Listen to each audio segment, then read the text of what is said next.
In light of the recent IPCC report that we only have 12 years to correct the global temperatures from rising before reaching the crisis point, it might be just time to explore how we monitor, distribute, and preserve our energy and waste.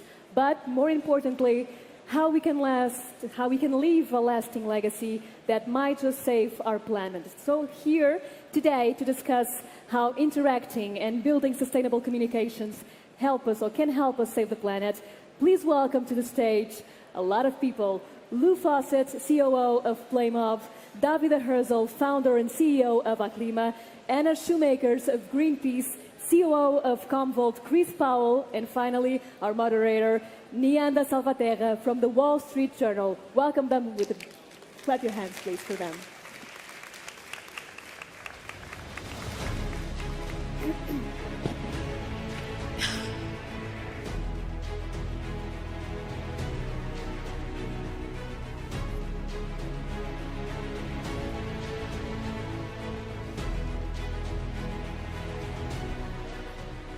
Hello, everyone. All right. So, a disclaimer. This panel is going to be offensive to some species. So I apologize beforehand to any coral reefs that get caught in the middle. We had a wonderful introduction here. So what we have here is a group of really interesting people that are working on solutions that can be applied in the corporate environment, and in corporate settings as well as for the environment. And I'm going to ask them to talk a little bit about what they do, and then we're going to discuss this UN report and what it means and how we can go from here. So Anna from Greenpeace, you want to start off by talking a little bit how you're using satellite data in your work? Yes, hi, Anna from Greenpeace here, showing you a big win we had in the Amazon in Ecuador. In the northern part of Ecuador, we were able to see through satellite images that something was happening there. So we went out on the canoes with the local people to see and monitor that they were grabbing there, that they were taking out the trees illegally for gold mining. And because we were so early, we convinced the judge to forbid all the permits that were asked for gold mining. And that's a huge win for the Amazon, for the people living from the Amazon, in the Amazon, but also for us. Because as we all know, the Amazon are still the lungs of the earth. Did you catch that? Did you catch that? Yeah. That's pretty interesting. Two things I want to know here. How did that project come about where you started using satellite data? And then also, I'm of course interested in knowing what the economic consequences were for some of the people in these areas, because, you know, these were, for some people, economic prospects, jobs, so forth. What happened there? As you know better than I, satellite images were always afterwards. So we could see deforestation afterwards. Too late. Trees being cut down.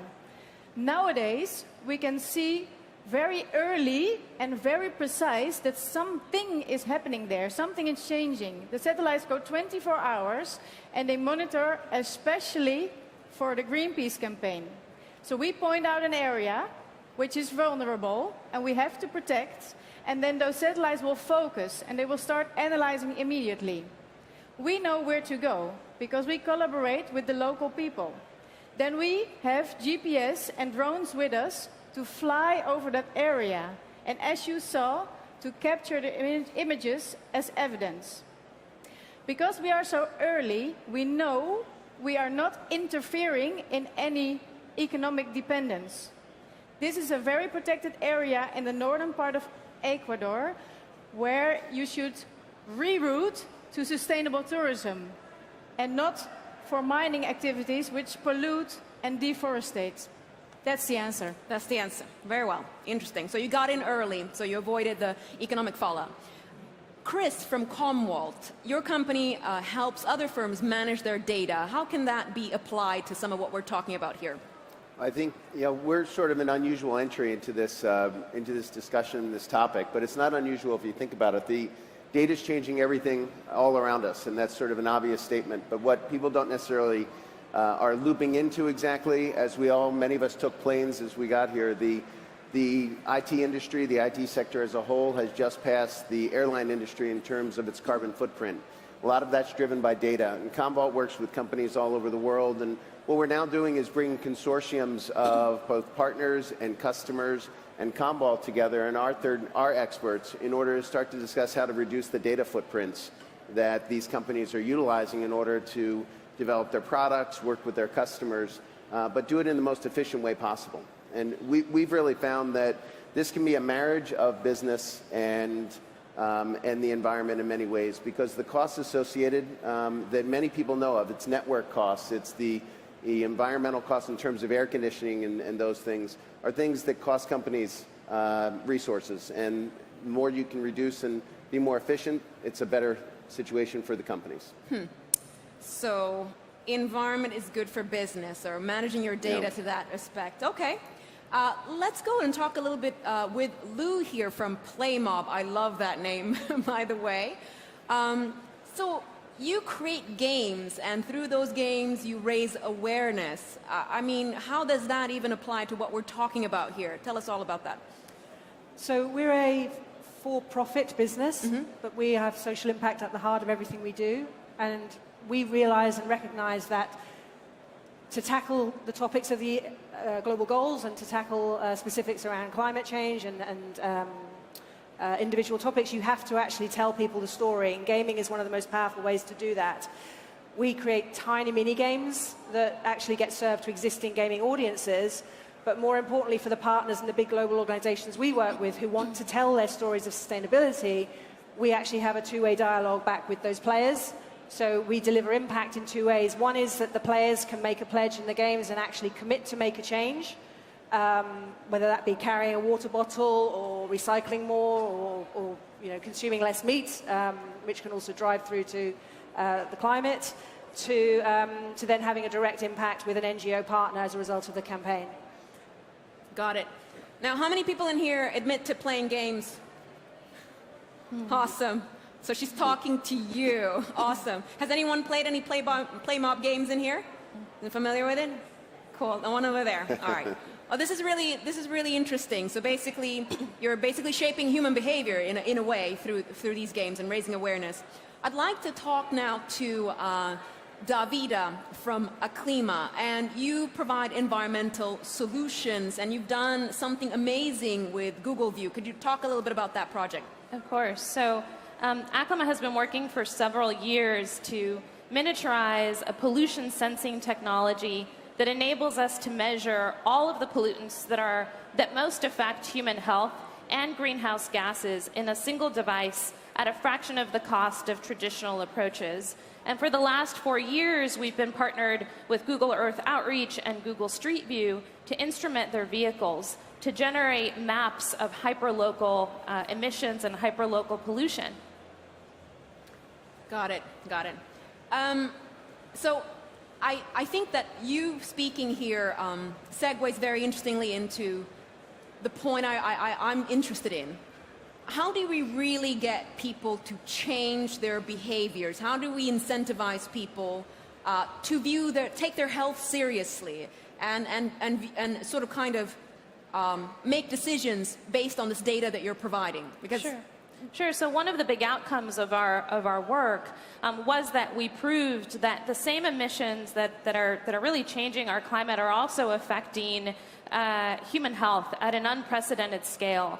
And today, the face of climate change is human health. We're dealing with a global health epidemic of unprecedented proportions, with over 90% of the world's population breathing toxic air. 93% of the world's children are exposed to extremely high levels of pollution that are affecting health, causing diseases like diabetes and Alzheimer's, and of course respiratory disease. And so when you start to think about climate change as something that is really personal and affecting the health at the individual level, I think it really changes the conversation. and it turns it into something that isn't just happening at a global scale, but that is happening to me, to my community, to my family.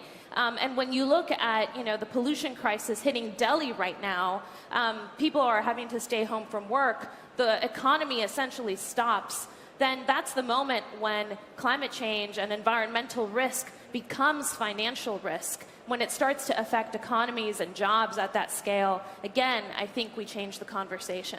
Got it. I'm going to throw out a question to anyone. Do you want to add something to that, Anna? I would just want to add to you that, yes, there is that interaction between me as an individual and that large thing with CO2 emission in this world and global warming. And it gets so connected nowadays. So it's so important to make your own individual daily choices. And in your organization, in your company, just if you can make a choice or influence a choice, just do it. Just go out of fossil fuels as fast as you can.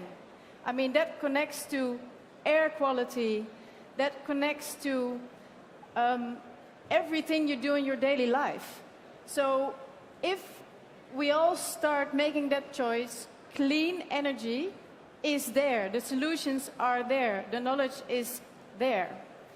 So that's what on the first hand, Greenpeace will always confront those who do not withdraw from fossil fuels, but will always supply solutions how to get where we want to get to have a greener and more safe world. That was my addition Your to add-on you. there. Yeah. Chris, anything? And it's an interesting way to look at it. The way we see it, and it's sort of a strange analogy, but the carbon emissions are a lot like cholesterol. And if we don't get it under control, get it under check, it's going to kill us.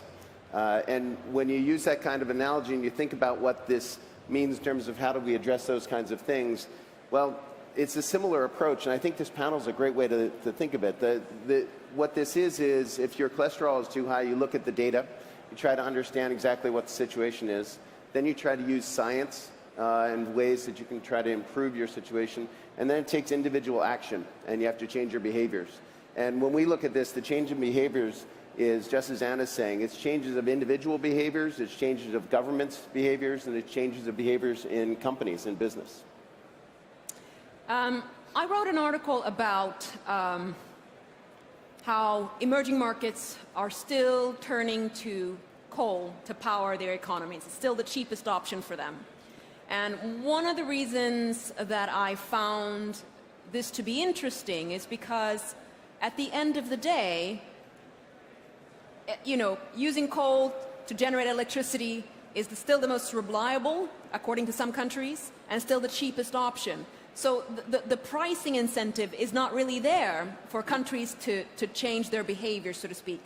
What do we do about that? Do we have to put our money where our mouth is? Yeah, of course. Yeah. And I thought you were going somewhere, so maybe I can help you go there. But yes, global energy consumption is rising, so the demand is rising, so it's going for coal, but it's also going for clean energy. I keep saying that. I keep saying that sun and wind are independently from subsidies, at least where I live in the Netherlands, we have wind on the sea, which is compatible with coal. So these are the real breakthroughs. So we are getting there. But you are going towards putting a price on something called CO2. I think we should keep that conversation open everywhere we are, because there is a price to CO2. There is a price on health. And we know how to calculate that, but you just have to be open for it and just make that CO2 tax, but do it everywhere. I mean, we're always in our own prisoner's dilemma, like my business, my country, my European Union, we cannot solve it. It has to go global immediately.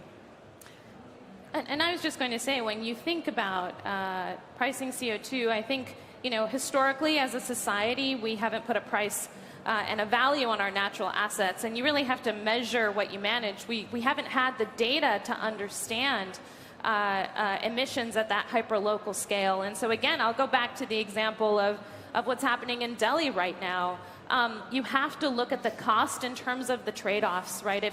If those health impacts are literally stifling your population, then the trade-offs are much larger. Today, the global cost of pollution is estimated to be $6.4 trillion per year. I think the conversation has to change, and I think looking at it through the health lens, through the productivity lens, actually is a really powerful mechanism for changing how we think about the trade-offs and the co-benefits of climate action. Lou, I'm really interested. Let's bring this down to a smaller personal level. I don't know about you, but every time I go to recycle, I have an angel and a devil on my shoulder. The angel tells me, you know, recycle that. The devil says, oh, come on, I'm tired, I have to wash it. And is anyone else really recycling? Are you recycling? Because I feel like I'm alone out there. And so I'm like, well, what does this extra package matter? But in the end, I do it. So I'm thinking, maybe I need some type of environmental incentive, some type of price or some type of reward every time I make a good decision, Lou. Can we create a game that gives me some sort of credits, maybe cryptos towards a pizza? You know, how can we bring this down to people? Yeah, I think you're absolutely right. I think if people are going to make behavioral changes, it has to be personal, and being able to tap into what's relevant for them is where you will see that resonating most. We ran a campaign for World Ocean Day earlier this year, where we got the message out around plastic pollution and rising temperatures and the issue of the corals, actually, which is also a big one. But we also did another with Pokemon Go, where we did built into that campaign was an in-game incentive. So as part of that partnership, we organised 68 beach cleanups in 19 countries. You know, individuals getting together. I've just come back from the Bali conference, our ocean conference, and people are talking about we need much bigger solutions. We need governments to be putting policies in place, and that's great if countries can start to ban plastic and single-use plastic. But I think each of us understanding that that's probably the most immediate thing we can do. And if that can be tied back in some way to educating players through something that's fun, allowing them to make a choice. To make choices, you have to be given the tools to do that. Once you go out into the real world, that's where it goes back to business and it goes back to governments. But at an individual level, if you ask me to do something and I get something in return, in-game, if I get a great new power-up, then as a gamer, I'm going to take that because it doesn't cost me physically money. I get something in return. I feel good about having done some good, and I can go back into my entertainment world having actually broken through that fourth wall, come out into the real world, put my head above the parapet and said, you know what, we can all do something, but I'd like to do it in a fun environment and learn and absorb in that way. Yeah. Briefly? Yep. Yeah, can I ask you something?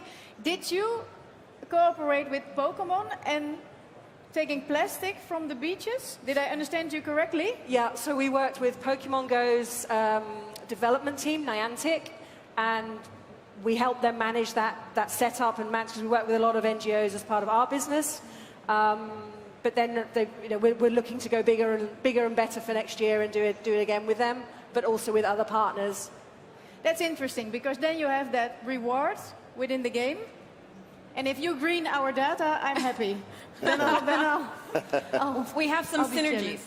We have some synergies. Oh. I'm going to let Chris just talk a little bit about corporations and the incentives, how we can create incentives for them as well, because I think we talked on, about the governmental level and a little bit about the individual level. Beyond feel good and beyond what you said was the business case, what else can one do to really incentivize corporations to get on the program? Well, I think incentivizing corporations often is you have to speak the corporate language, and a lot of public corporations, obviously, they are trying to fulfill their mission with their shareholders, and the way that we think about these things is many companies over the course of the last 20 years, the data infrastructures that they've set up has not exactly been on a straight line. It's been a bit of a wild ride. I spoke to a CIO of a large bank recently, and what he told me is that if he looked back the last 10 years, they've done a collection of individual decisions that seemed logical at the time that today now collectively make no sense. And the reason they don't make any sense is because they're just very highly inefficient systems. A lot of the ways that companies are managing data is highly inefficient. There's a stat that's out there that's pretty widely known as 80% of CIOs admit that they store 10 copies of each one of their data files. So this is an amazing amount of infrastructure that goes into this data. It's important data. It's changing the way that we're interacting all over the world, but it's something that we can just manage much more efficiently. Got it, got it. Removed duplication, among other things. Reward me for my recycling. And do we have another summary? Davida, you want to last 10 seconds, last word? Oh, for today, don't use any plastic bottle, please. Woo! I see the Web Summit supporting that very much, so do that for one day, please. Awesome. This has been a great panel. I hope you got something out of it. I certainly learned a little bit how we could provide some solutions. So, yeah. Yeah, off we go. Great. Have a great day. Like that one.